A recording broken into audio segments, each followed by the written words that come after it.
மனிதர் உணர்ந்து கொள்ள இது மனித காதல் அல்ல, அதையும் தாண்டி புனிதமானது.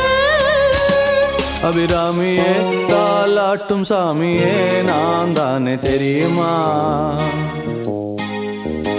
சிவகாமியே சிவனில் நீயும் பாதியே அதுவும் உனக்கு புரியுமா?